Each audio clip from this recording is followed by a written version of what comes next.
I hope everybody enjoyed that new intro video package. This is Mr. MegaManFan, and this is Mega Man The Wily Wars for this episode of Genesis Does. I could think of nothing more appropriate for Mega May than to show you this game on the first Thursday of the month. And this shouldn't even exist. This is a NTSC version of a game that only came out in PAL region, unless of course you had the Sega channel, in which case you could, for a limited amount of time, download it via a cable adapter hooked into your Sega Genesis and play this game. But otherwise, this doesn't exist. I can't even tell you who made me this NTSC version of it, but he did a very good job. The clamshell case looks and feels like a Sega Genesis case from the 1990s. The instruction manual looks like one of those cheap black and white manuals they would have stuck into a late era Genesis game. This is just a beautiful label on this authentic Sega Genesis style cartridge. Everything about this product was top notch, and the guy who made it for me, I can't thank him enough. The only thing that feels a little off is this instruction manual itself. I know that the black and white manuals that they started putting in Genesis games late in the era were cheap, but this feels hand printed in a way that even those manuals did not feel. But look at the amount of detail that went into this. He even included the customer service number in the back. That's dedication to authenticity. So now you're going to see what it actually looks like when it boots up on an official Sega Genesis. This is my Model 1 Genesis with the volume control slider in the front, which I got it for compatibility reasons and also because it's the one I remember having in college, which unfortunately I never got to play this game in college because I did not even know it existed. I never had the Sega channel or the Sega modem adapter for the Genesis.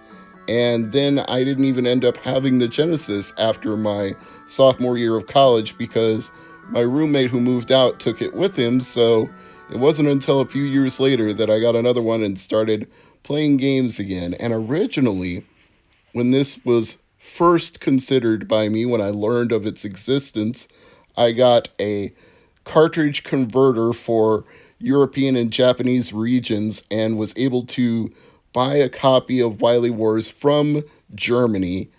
And then somebody offered to make me this NTSC version so I wouldn't have to bother with the adapter and all that other stuff, but I had already bought it. So I guess I get to have it both ways. I get to have the authentic thing, then I get to play it with this modified NTSC version that I don't need an adapter for. So as you can see, it has 3 save states just like the real PAL version does. And I'm going to skip ahead here to Bubble Man stage so you can see how it compares to Mega Man 2 on the original Nintendo. As you can see, the graphics have been slightly updated. You can see a little more detail to Mega Man's face since this is 16-bit as opposed to 8-bit, but the general layout of the level is the same and the enemies are basically the same. They're just scaled up a bit. It's a very nice look, and it's a shame that this has never really been embraced by Capcom as something to put out on a compilation or collection. I know that it wouldn't be hard to do because you could put it in something like a Sega Genesis Classics collection. Even though it didn't come out here, it would be a nice bonus, or you could put it as a download, or Capcom could just make a Mega Man Gems collection like Sega did with the Sonic Gems collection, where you just put all of the obscure Mega Man games. But then again, I can kind of understand why they don't acknowledge this exists because A, like I already said, this was only available in the United States if you had the Sega channel, and B, they probably don't want to cause the confusion that would come with remastered versions of Mega Man 1, 2, and 3 competing with the 8-bit NES versions that they already sell individually and collectively in Mega Man Legacy collections. So, I mean, I get it, but this is very well done. This remixed music and these slicker more 16-bit polished graphics. This really deserves to be played by more people. And if you can't get an authentic Wily Wars from Europe, which if you can't, I don't blame you because they're kind of expensive. We're talking over $100 for it, complete in the clamshell, cartridge, and instructions. Then I'm going to say at least try it via emulation, because if you have a Genesis or a Mega Drive and you have an EverDrive cart for it, no problem. It'll work. The code does not know what region it's from. It will play on your system. Just load up some emulation of it or load up an EverDrive with it and give it a try. Especially if you're a Mega Man fan, I see no reason not to. So, I'm going to move ahead here. I run past these crabs in any version of this I play. There's no reason to stop and wait for them to fall. And we're going to do the boss battle with Bubble Man. Now, I should note, with the 3-button controller, you're using B and C to shoot and jump. And it takes a little while to get used to it, especially when you're doing a boss fight. When you're just running through the platform sections, it's not so bad, but when you actually have to get your timing down to win a boss fight, that's a little harder. And I just purposefully died here because I was too low on energy to have that fight anyway, so thought I'd do it over again with a full tank. And as you can see, you can't go back through that boss door, so you're only moving forward to the boss here. No backtracking in this one. No, they didn't add that to the Wily Wars.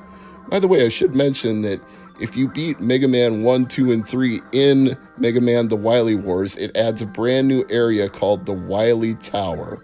Now, I don't have the time to show you that today, but you can search for it. If you just type in the search bar The Wily Wars Wily Tower, I'm sure there are plenty of Mega Man channels like mine that will have a video of it. So, that's a thing that exists exclusively in this game, which is another reason I really think Capcom should embrace it and give it broader recognition. There are lots of things they should really do that for, like the Power Battle. That's only coming out on the Capcom arcade stick. It originally got added as a bonus to the GameCube, PlayStation 2, and Xbox versions of Mega Man Anniversary Collection, but that's it. And now you have to pay $260 for an arcade stick if you want to play it again. And at least on the Anniversary Collections, they included Power Battle 1 and 2, but this $260 Capcom stick that they're selling is just the Power Battles and not the sequel. Well, I died on this fight, so let's go back and do it again. Let's do it again for Mega Man. I know that even though it's weird using a 3-button Genesis controller because I just don't have the feel down for it in this short amount of time I'm making this video, I know this is a fight I can win. Incidentally, it's just my feeling and not something I can confirm, but it feels like the Genesis version defaults to the more difficult, or perhaps you would say the normal Japanese difficulty that you would find when you can select from your difficulty level playing it on the NES, but I don't mind that. It's more about getting used to the buttons using B and C that are side by side instead of using A and B that are diagonally aligned, and you can kind of rock back and forth between your thumb and your fingertip of your thumb. So there is a little bit of slowdown when there are many things on the screen at once, and you can actually manipulate that to your advantage in this version. So this is, like I said, a winnable fight. It's winnable in any version, even if you have 0 of the robot boss power-ups. That's why Bubble Man is, for me, the best way to start Mega Man 2, but everybody has their own way of doing it and the one they prefer to start with. But for me, when I play Mega Man 2, I always start with Bubble Man. And then, of course, Heat Man, because he's vulnerable to Bubble Lead.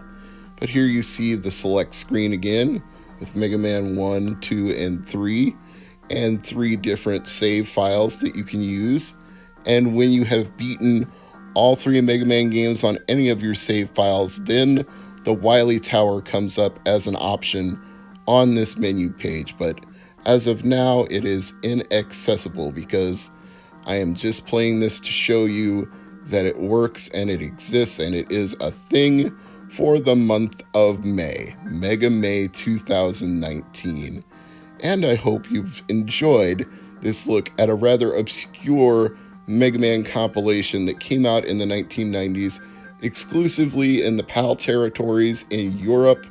And if you had the Sega Channel and the Sega cable modem adapter for your Genesis, you could download it and play it. But of course, you couldn't keep it that way. You would have to eventually lose the data if you wanted to play another game, because I don't think that cartridge could hold more than one game at a time. I could be wrong about that. Maybe I am, but it's my memory of it that that's the way it is. I'm Mr. Mega Man Fan, and as always, thank you for watching.